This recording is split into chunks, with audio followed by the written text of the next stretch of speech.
Every morning, Frank opened his tiny auto shop at exactly 6:30 in a rundown part of Chicago where nobody slowed down long enough to say hello. He was 58, divorced, tired, and honestly, barely keeping the lights on. One freezing Monday morning, a young woman pulled into his shop with smoke pouring from her engine.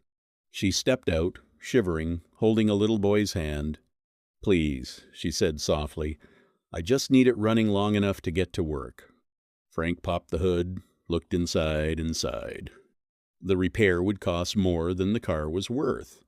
The woman's face dropped instantly. She looked down at her son, forcing a smile that completely fooled nobody. Frank stood there quietly for a second, then said, "Come back in 2 hours." The woman blinked. "But I can't afford this." Frank shrugged. "Good thing I wasn't asking for money." For the next 2 hours, he worked nonstop.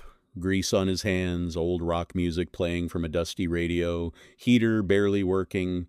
He even used parts from his own truck to fix her engine. When she returned, Frank handed her the keys. "How much do I owe you?" she asked. Frank just pointed at the little boy. "Someday, when somebody needs help, you help them." The woman started crying right there in the parking lot.